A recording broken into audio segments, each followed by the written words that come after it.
Right, well, good afternoon, everybody, and welcome back to Vale Park. I'm joined by a very happy Port Vale manager, John Askey. John, how delighted are you with that? Because that was absolutely brilliant from everyone there. It was. We deserved the win, and obviously we can enjoy it now. Yeah, I think we're virtually there. You never know until it's over, but I think that goes a long way now to sealing our fate as regards staying in the Football League. That must be a massive sigh of relief for you as well, and a reflection on the brilliant job that you've done so far since you came into the club in February.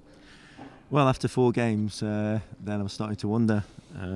But the players have, again, as a manager, you can't ask any more of your players. They have worked their socks off, and if they do that, then it just shows that we'll win more than we lose. And now they're on a rich vein of form, and we don't want it to end.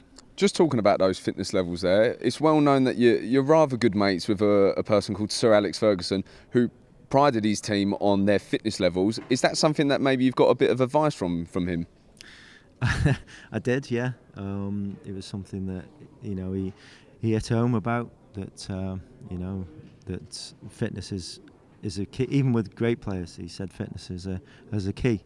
And I think you saw, obviously, with the Man United teams, how many games they won in the last 2 minutes. The never say die attitude towards the end. That's it. And I think I'm not getting too carried away, but at the moment that's what we've got. And and everybody's responding. None more so than obviously the supporters. Did you think that goal was coming today, though? The amount of chances that we had, and Crewe were just managing to clear it every single time. We had a couple cleared off the line. The chances were there, but it just wasn't falling for us at the start, was it? It wasn't, but what I was pleased about was the performance and the amount of chances we were creating. And you win or lose, if you get a performance like that, then you can't ask any more. But for it to come like it did, with Tom scoring, and he won't strike a better ball than they struck that one. As soon as he left his foot, you knew it was in the back of the net. But we did. I can't say that we missed numerous chances because their keeper played well. But if it had been 4 or 5, then and it should have been. You opted to keep Tom Pope on the bench today, just like last week.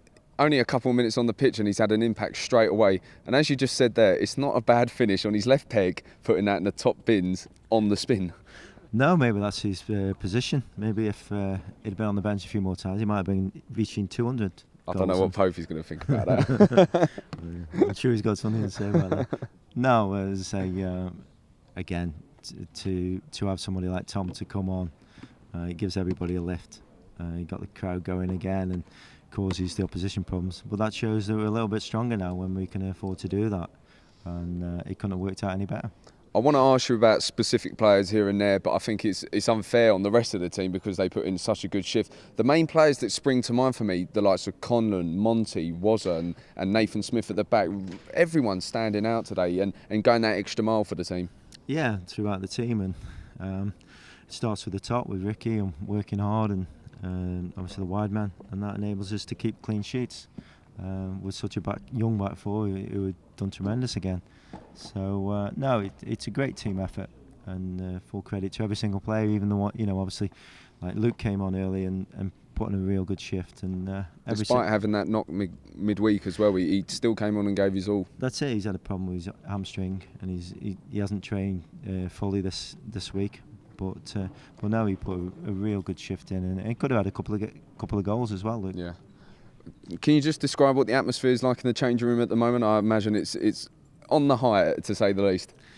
Yeah, first when I came in, and obviously the club was a low feeling when you went in the dressing room when I first come in and we lost the first 3 or 4, and yeah, it's hard to pick everybody up now. Everybody's on the ceiling, so it's a complete change, complete turnaround, and I think everybody at the moment is enjoying it. And what was key to making that turnaround?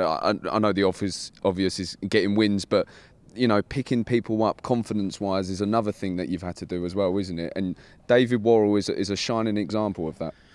Yeah, I think he changed when we played Cheltenham, and we had a good look at it. We showed the videos, and then we had 11v11 on the Tuesday, and increased the intensity of the training. And I think everybody realised then if you work hard and close people down, that it's very difficult to play. We went into the Notts County game, we changed the system, and it's taken off from there really, and that was the turning point. But you know, you shouldn't get too carried away, because you know, it's only 7 games, and we, you know, but we just want to keep it going really. And of course, with Exeter away next week, it's another big game for the Valiants, but one that you feel if we win, that's the 50-point mark that you've reached, and you feel we could be safe from there. Yeah, I'm sure if we won there, then we would definitely be safe. It'll be a tough game because obviously Exeter are going for the playoffs, but at the moment we're showing promotion form, winning 14 points in 7 games, so it's been a big turnaround. It has been, and just for yourself personally, a person who has a lot of affection for this club, to get a win over Crewe in their first, let's say, derby day at home in front of the home crowd, that must have been a special feeling for you as well. It is. You know, he couldn't have worked out any better, and I shall enjoy it tonight. Yeah. Definitely. Yeah, but I'll behave myself. You know, I won't be getting into trouble. Don't start. We'll be back with John Askey next week when we travel to Exeter City, where the Valiants will be hoping to get another 3 points and secure their League 2 status for next season. Enjoy your weekend.